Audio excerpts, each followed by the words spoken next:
India Herald के YouTube channel में आपका स्वागत है। आज की कुछ अहम खबरों पर आइए डालते हैं एक नजर। प्रधानमंत्री नरेंद्र मोदी आज अर्बन नक्सल पर जमकर भड़के। पर्यावरण मंत्रियों के सम्मेलन में उन्होंने कहा, आधुनिक इंफ्रास्ट्रक्चर के बिना देश का विकास संभव नहीं है, लेकिन हमने देखा है कि पर्यावरण मंजूरी के नाम पर देश में आधुनिक इंफ्रास्ट्रक्चर के निर्माण को कैसे उलझाया जाता था। उन्होंने कहा, राजनीतिक समर्थन प्राप्त शहरी नक्सलियों व विकास विरोधी तत्वों ने गुजरात में नर्मदा नदी पर सरदार सरोवर बांध के निर्माण को कई वर्षों तक रोक कर रखा। उनका दावा था कि यह पर्यावरण को नुकसान पहुंचाएगा। आज यह बांध बनकर तैयार है तो आप देख सकते हैं कि उनके दावे कितने खोखले थे। पॉपुलर फ्रंट ऑफ इंडिया यानी पीएफआई के खिलाफ देश भर में छापों व गिरफ्तारियों के विरोध में आज संगठन ने केरल बंद का आह्वान किया। बंद के दौरान केरल के कई शहरों में तोड़फोड़ व बवाल की खबरें आई है।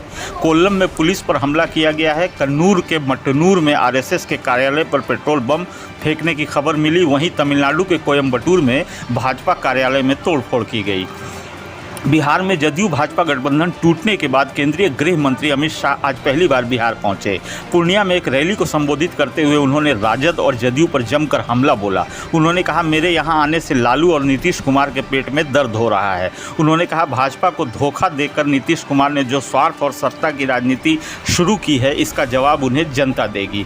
आरएसएस प्रमुख मोहन भागवत की अखिल भारतीय इमाम संगठन के प्रमुख इमाम उमर अहमद इलियासी से मुलाकात पर एआईएमआईएम प्रमुख असदुद्दीन ओवैसी ने आपत्ति जताई है।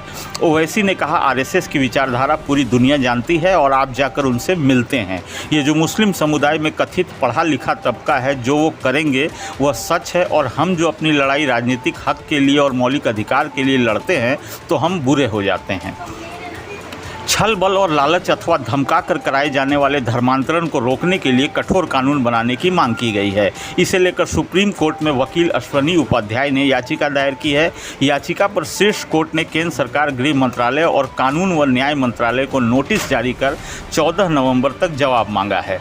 भारत सरकार की ओर से कनाडा में रह रहे भारतीय छात्रों व अन्य भारतीय नागरिकों को लेकर एडवाइजरी जारी की गई है। उन्हें सावधानी बरतने और सतर्क रहने को कहा गया है। ऐसा बीते कुछ दिनों में कनाडा में भारतीयों के खिलाफ नफरती अपराधों और हिंसा में तेज वृद्धि को देखते हुए किया गया है।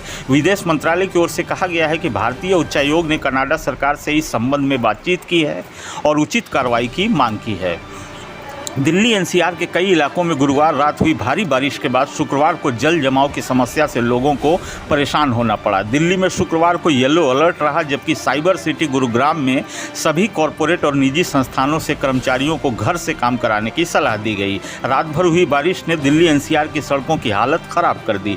दिल्ली के अलावा नोएडा और गुरुग्राम में कई सड़कों पर जलभराव देखा गया, जिस कारण कई सड़कों पर ट्रैफिक जाम लगा। पाकिस्तान के विदेश मंत्री बिलावल भुट्टो जरदारी ने कहा है कि उन्हें भारत पाक रिश्तों में सुधार की कोई उम्मीद नजर नहीं आती है। न्यूयॉर्क यात्रा पर गए बिलावल ने एक कार्यक्रम में कहा कि हमने भारत के साथ शांतिपूर्ण माहौल बनाने की कोशिश की है और हमने भारत के साथ बातचीत की सतत पैरवी की है, लेकिन भारत मूलभूत रूप से बदल चुका है। दुर्भाग्य से अगस्त 2019 की घटना ने भारत के साथ बातचीत को अविश्वसनीय रूप से मुश्किल बना दिया है।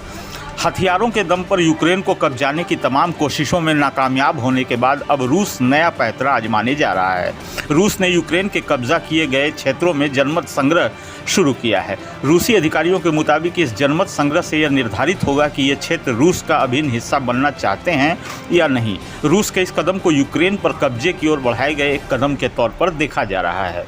इलाहाबाद हाई कोर्ट की लखनऊ खंडपीठ ने गैंगस्टर एक्ट के तहत 23 साल पुराने एक मामले में मुख्तार अंसारी को दोषी करार दिया है। न्यायालय ने उसे 5 साल कारावास और 50,000 रुपये जुर्माने की सजा सुनाई है। यह निर्णय राज्य सरकार की अपील पर पारित किया गया है। मामले की एफआईआर वर्ष 1999 में थाना हजरतगंज में दर्ज की गई थी।